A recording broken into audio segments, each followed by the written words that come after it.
Taking a look at politics and portfolios, Craig Bolanos, the co-founder and wealth advisor at VestGen Wealth Partners, is joining us now. Craig, depending on who is in the White House, some people may think they need to stick their money under the mattress. Give us your common sense on some mistakes to avoid.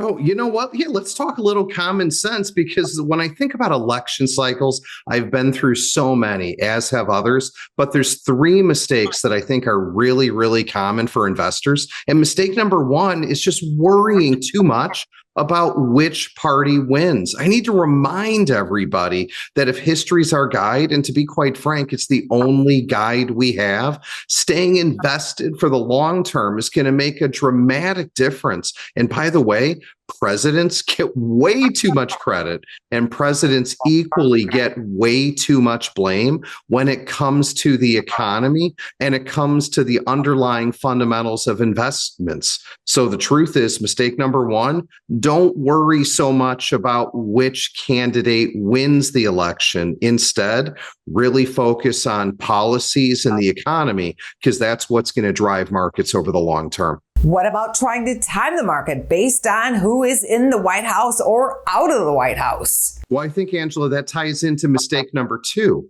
which is there's investors and there's traders. And if you're a trader, there's nothing wrong with trading around positions at the margins based on what I call campaign promises, meaning sector winners or losers, depending on which political party holds the balance of power. But if you're a long-term investor and you want to get retired and stay retired, making large positioning around campaign promises, that's a flawed view, because those are campaign promises. While someone can promise something, it doesn't mean they can actually do it.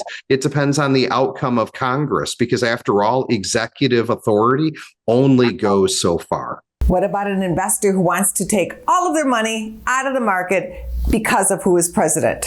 You know, it's funny. That's mistake number three. And mistake number three hasn't been that long in history.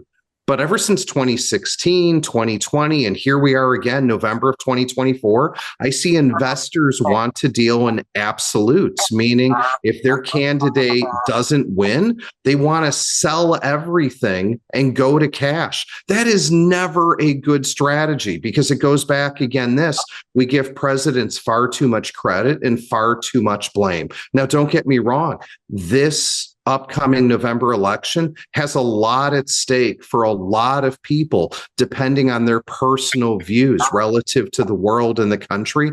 But when it comes to getting retired and staying retired and investing for the long term, again, I want people to be an excellent student of history and realize that markets have done very well under both Republicans and Democrats, and people should really pay attention to the underlying economy and do their homework on company fundamentals. And if you're constantly doing your homework, let that be your true north, as opposed to what you see on C-SPAN. Thank you. You can always connect with Craig at VestGen.com.